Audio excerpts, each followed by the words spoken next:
கிறிஸ்துவுக்குள் மிகவும் பிரியமான சகோதர சகோதரிகளே, இயேசு கிறிஸ்துவின் நாமத்தினாலே உங்கள் யாவருக்கும் எனது அன்பின் நல்வாழ்த்துதலையும் வணக்கத்தையும் தெரிவித்துக் கொள்கிறேன். இன்றைய பகலின் குளிர்ச்சியான நாளின் தியான வசனம் லூக்கா எழுதின சுவிசேஷம் 4ஆம் அதிகாரம் 39ஆம் வசனம். அவர் அவளிடத்தில் குனிந்து நின்று ஜுரம் நீங்கும்படி கட்டளையிட்டார். அது அவளை விட்டு நீங்கிற்று. உடனே அவள் எழுந்திருந்து அவர்களுக்கு பணிவிடை செய்தாள். இயேசு ஜெப ஆலயத்தில் அசுத்த ஆவியை துரத்திவிட்டு சீமோன் என்ற சீசனுடைய வீட்டிற்கு சென்றார். அங்கே அவனுடைய மாமி ஜுரமாய் கிடந்தாள். சீமோன் வீட்டில் உள்ளவர்கள், எங்கள் மாமிக்கு காய்ச்சல், அதனால் எழுந்து ஒரு வேலையும் செய்ய முடியவில்லை என்று இயேசுவிடம் வேண்டினார்கள். உடனே இயேசு பேதுருவின் மாமியிடம் குனிந்து நின்று காய்ச்சலை அதட்டினார். உடனே காய்ச்சல் போய்விட்டது. சீமோனுடைய மாமி அவர்கள் எல்லாருக்கும் ஆகாரங்கள் சமைத்து கொடுத்து பணிவிடை செய்தாள் என்று நாம் பார்க்கின்றோம். இன்றைக்கும் நாம் நம்முடைய வீட்டிலே எப்படி இருக்கிறோம்? சுகமாக இருக்கிறோமா, அல்லது பலவீனமாக இருக்கிறோமா, அல்லது காய்ச்சலாக இருக்கிறது, வியாதியோடு இருக்கிறோமா?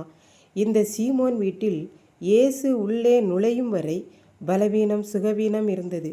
அவர் வீட்டிலே நுழைந்தவுடன் அங்கே இருந்த பலவீனம் மறைந்து போய்விட்டது என்று நாம் பார்க்கின்றோம். இப்படித்தான் ஒருவர் நன்றாக பாடுவார், ஆனால் எங்கேயும் இயேசுவை மகிமைப்படுத்த செல்ல அவரால் முடியவில்லை.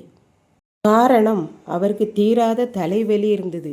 ஆகவே ஆண்டவரிடம் கேட்டார், இயேசுவே, எனது தலைவலியிலிருந்து எனக்கு சுகம் கிடைத்தால் நான் உம்மை பாடுவதற்கு ஆலயமாக செல்லுவேன் என்று ஒரு பொருத்தனை பண்ணினார்.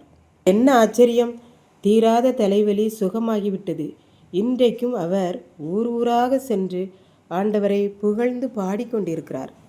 இந்த வார்த்தையை கேட்டுக்கொண்டிருக்கிற அருமையான சகோதர சகோதரிகளே, பொதுவாக நம்மில் நிறைய வீடுகளில் சுகவீனம், பலவீனம், வியாதி, காய்ச்சல் எல்லாம் வருகிறது. எந்த கஷ்டமானாலும் நம்மால் ஒன்றுமே செய்ய முடியாது. இந்த இயேசுவை அழைப்போம்.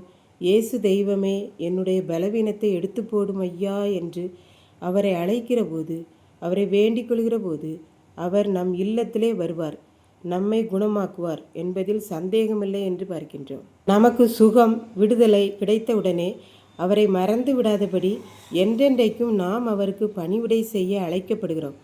ஆகவே நன்மையை பெற்ற நாம் ஏதோ ஒரு வழியில் அவருக்கு பணிவிடை செய்து ஆசீர்வாதம் பெறுவோம். அடுத்து வியாதி, கஷ்டம், துன்பம் வரும்போது அவரை நோக்கி கூப்பிட வேண்டும், அவரை வேண்டிக் கொள்ள வேண்டும். நம்முடைய கஷ்டத்தை மனிதனிடம் கூறாமல் முதலாவது ஆண்டவரை அழைத்து அவரை நோக்கி கூப்பிட்டு அவரை நோக்கி வேண்டிக் கொள்வோம், ஆசீர்வாதம் பெறுவோம். கர்த்தர் தாமே இந்த வார்த்தைகளை ஆசீர்வதிப்பாராக. ஆமேன், ஆமேன்.